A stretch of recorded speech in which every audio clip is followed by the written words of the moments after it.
We now cross to Abuja, where the presidential candidate of the Labour Party in the February 2023 election, Peter Obi, is right about now addressing an international press conference. Peter Obi talked about the unjust cost of the Supreme Court judgment confirming President Ahmed Tinubu as the Nigerian president. We were taught values and admonished to always choose harder right instead of easier wrong. Setting legal issues aside, the Supreme Court exhibited a disturbing aversion to public opinion, just as they abandoned its responsibility as court of law and policy. It is therefore with great dismay that I observe that the court's decision contradicts the overwhelming evidence of election rigging,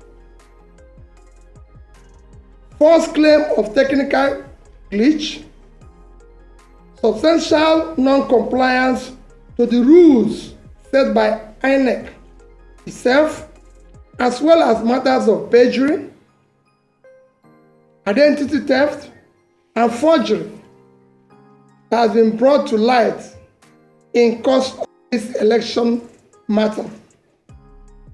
These are hefty allegations that should not have been treated with levity.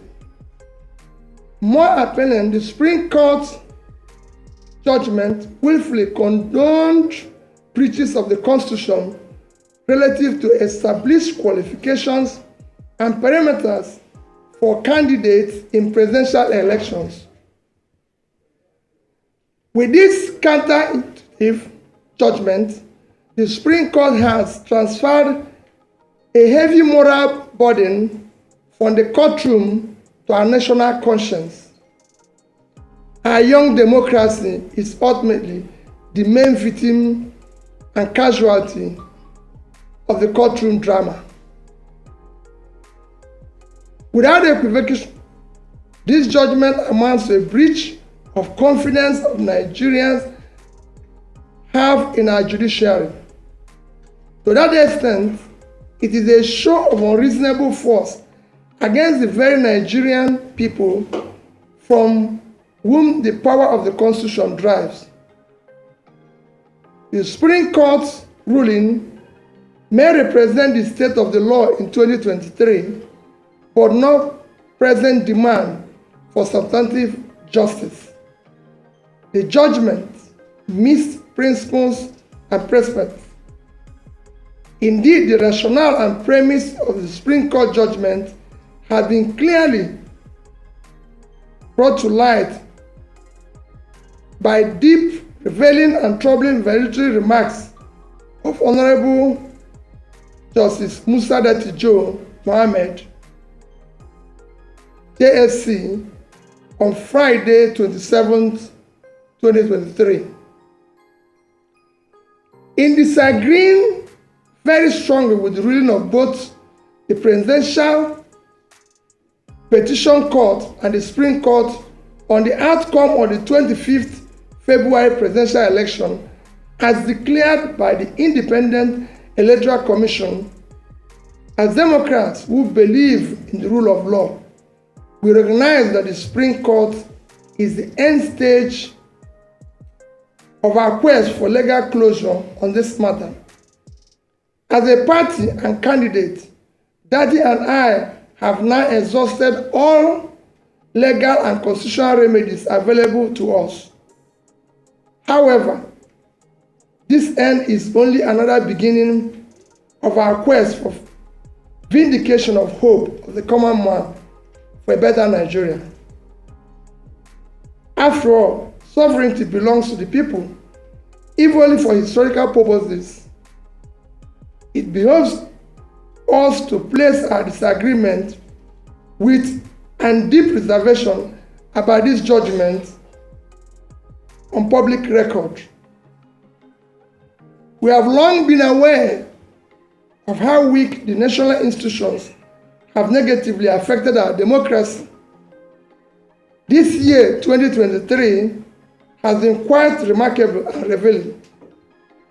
INEC displayed incompetence in the conduct of its statutory duties.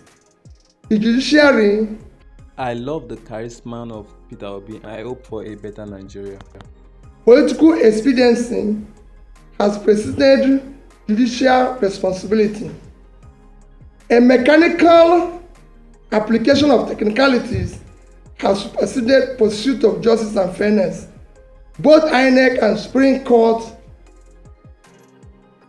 as referees respectively, shifted the goalposts in the middle of the game.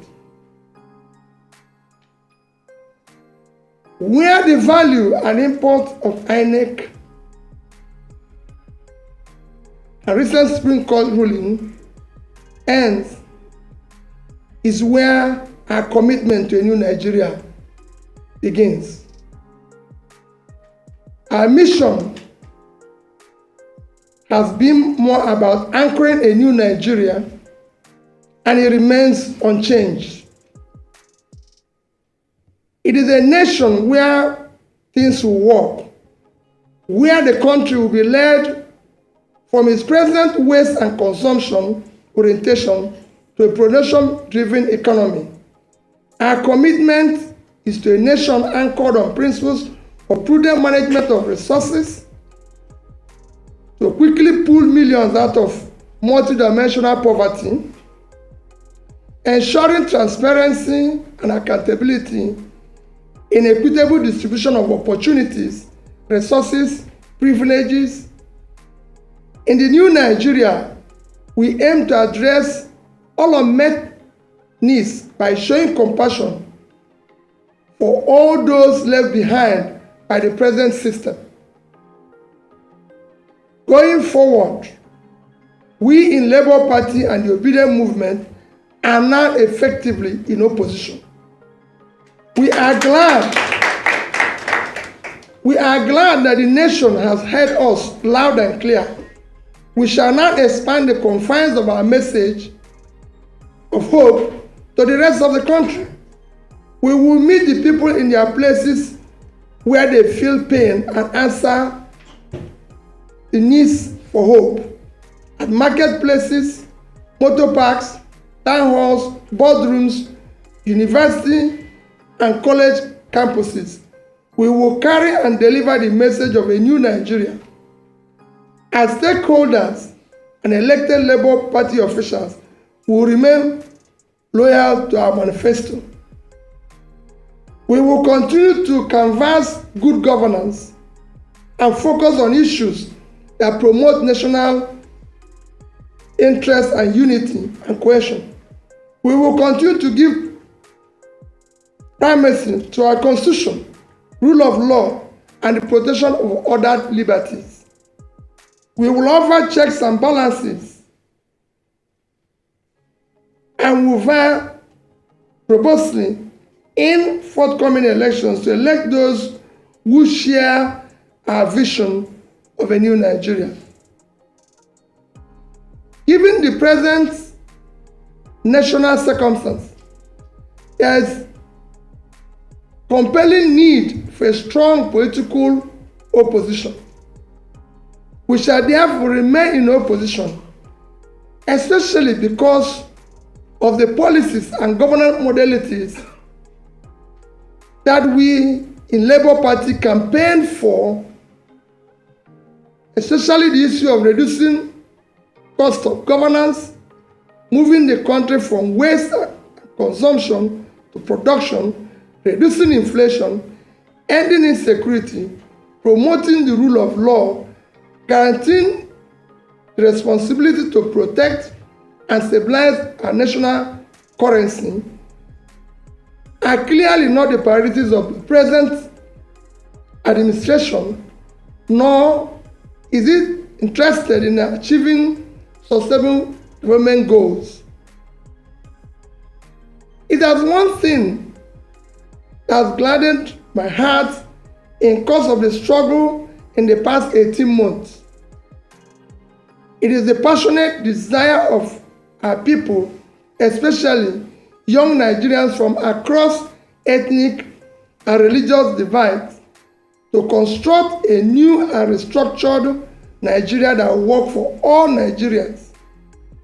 The goal remains the guiding light and abiding inspiration. Finally, I thank all Nigerians who believed in what is now only a revolution postponed. We deeply appreciate the unalloyed, non-partisan moral support millions of youths and ordinary Nigerians across ethnic, religious, geopolitical divides have continued to give Dati and I. We extend our heartfelt gratitude to Nigerians who have supported this mission from the onset.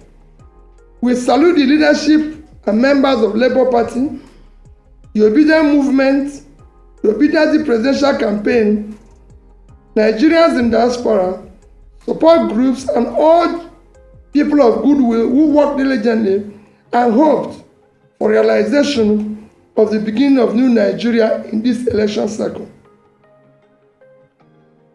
Nigerians who supported our cause have done so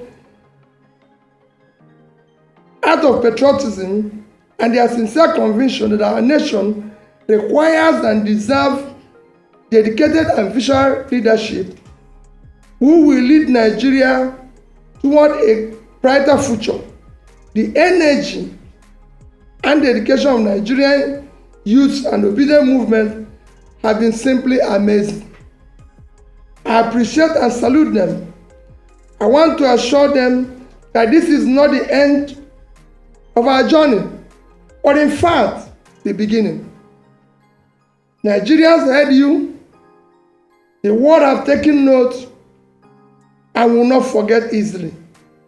We shall endure, persist until we reach our destination, because the new Nigeria is our destination. A destination is not an event. We thank in a special way our legal team. We also thank elder statesmen whose wise counsel were immeasurable. To them, we wish to state unequivocally that this judicial outcome, an obvious misinterpretation of substantial justice, has by no means foreclosed realization of a new Nigeria that is possible.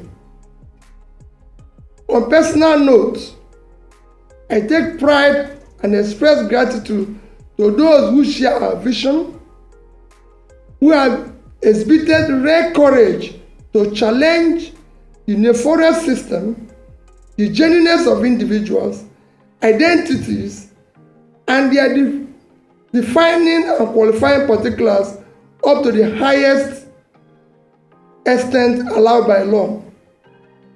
Nigeria holds out hope of infinite possibilities leading to a desirable greatness. I remain consistent in my belief of a possibility of a new Nigeria built on character, competence, capacity, compassion, integrity, respect for the rule of law based on justice and fairness. God bless you all. God bless the Federal Republic of Nigeria. Thank you. Thank you, Your Excellency. Please, another round of applause for His Excellency. Thank you.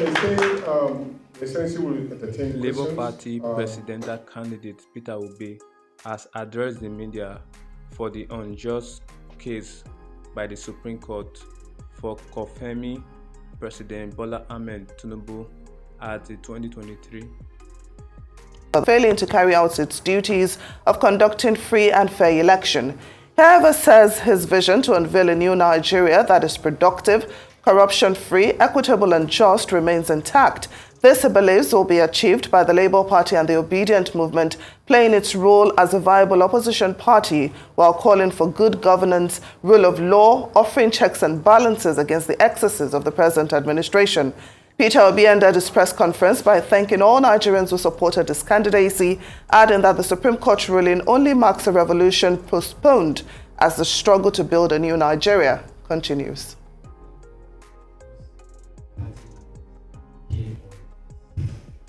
What would you say in respect to the need, principle, like the cardinal objectives of the Labour Party?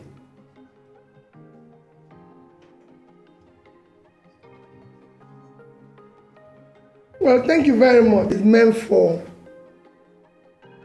very important national welfare need of the people that is not captured originally in budget or does not have adequate funding.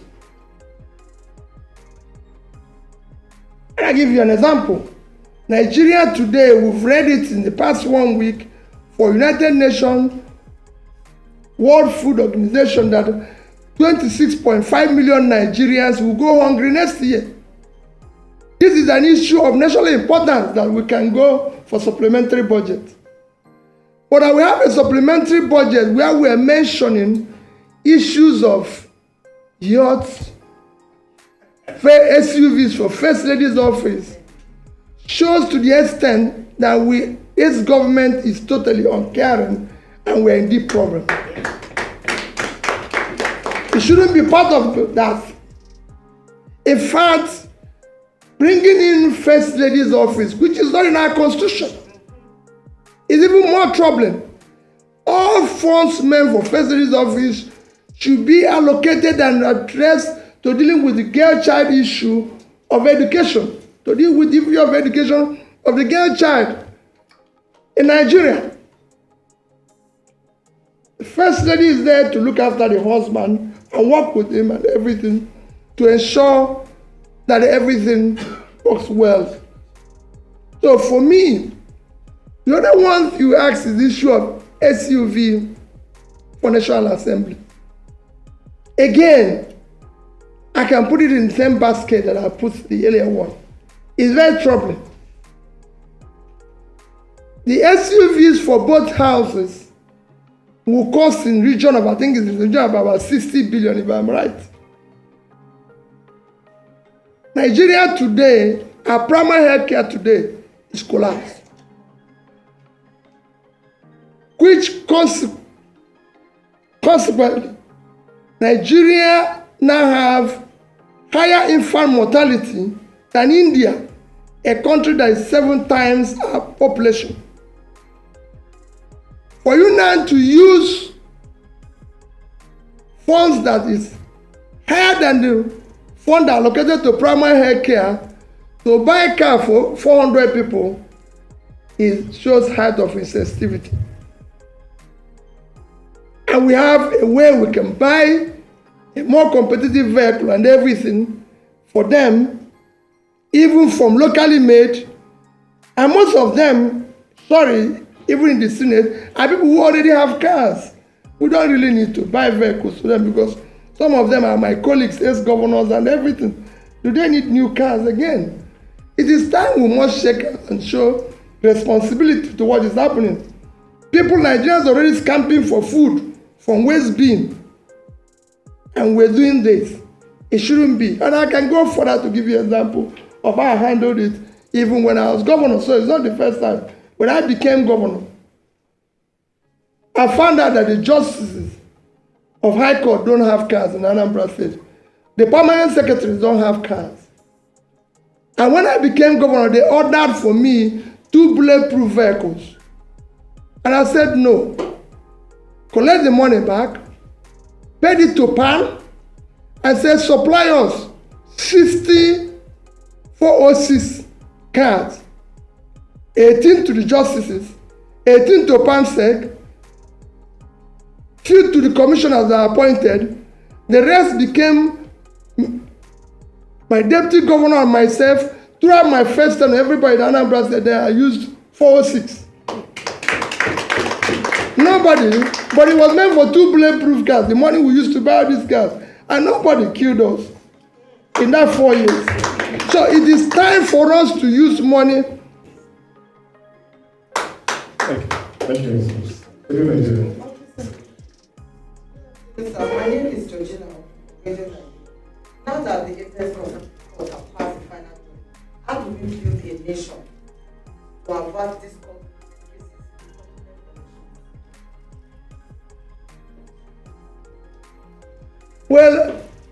Well, as you can see, everybody have done now that all institutions are broken down.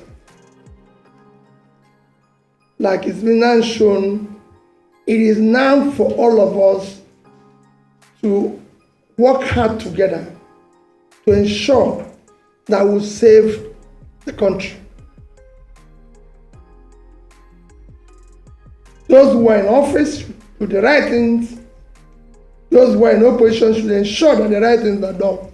And we will do so on our own part aggressively.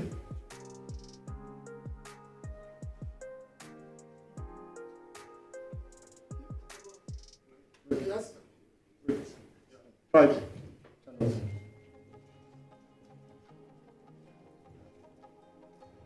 Excellency, my name is Friday. I work for Channels TV. I'd like to ask you, sir, the presidential candidate of the People's Democratic Party, we also briefed on this same topic, the Supreme Court judgment. He made some recommendations. One of the recommendations I can remember vividly now is this recommendation for a single term of 6 years on a rotational basis, rotational presidency. What's your view on that? And I just want to take you quickly on the issue that my colleague from Daily Trust raised, the issue of cars for people in the National Assembly. It is true that your Thought in the comment below. Don't forget to like, share, and stay on our channel to get all updates and be the first to get notified in the future. Thanks for watching, guys.